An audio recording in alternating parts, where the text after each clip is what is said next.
Dune 45 দেখে ওপর থেকে নিচে নামছে আমাদের স্মাইলস ফার্মাইসের দুজন ট্রাভেলার। এসো, এগিয়ে এসো।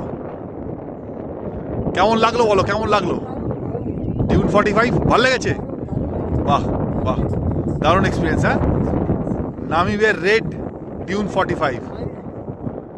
একটু বলো তোমার, শুনি অভিজ্ঞতা।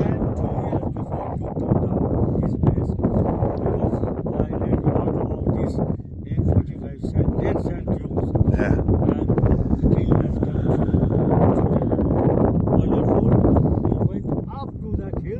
এক্স্যাক্টলি।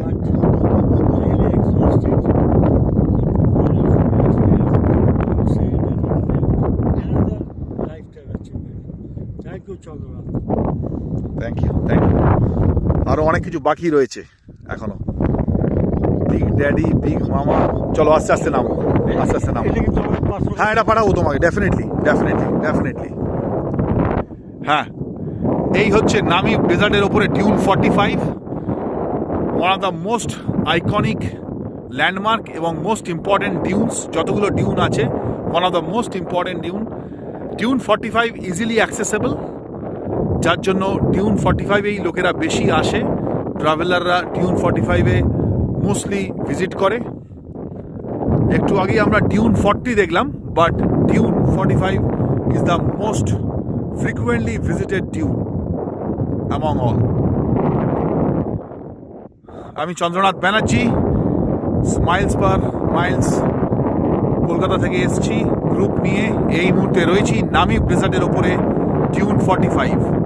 আপনারা দেখতে পাচ্ছেন স্যান্ডের কালারটা অ্যাবসলিউটলি রেডিশ। এরপরে আমরা ল্যান্ড ক্রুজারে করে আরও দুটো তিনটে জায়গা যাব, dead valley, big daddy, big মামা। অনেক কিছু অ্যাডভেঞ্চার বাকি রয়েছে।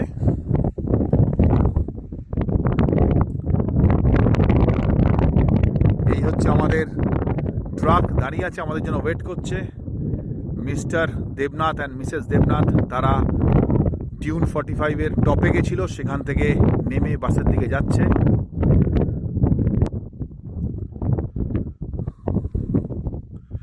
Just see the beauty surroundings, যে জায়গাটা।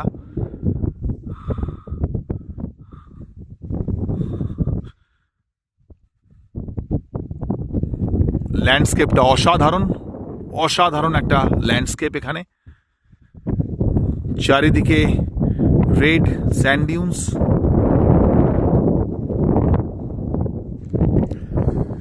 স্মাইলস পার মাইলসের নামিবিয়া, বতসোয়ানা আর জিম্বাবুয়ে ট্যুর চলছে এখন। এই মুহূর্তে আমরা রয়েছি নামিব ডেজার্টের ওপরে ডিউন 45-এ। আজকে আমাদের ট্যুরের third day.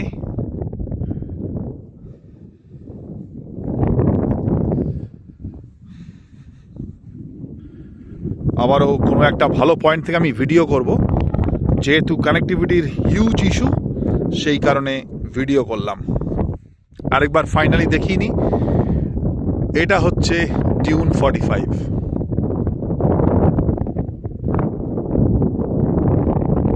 one of the most frequently visited dunes on Namib Desert.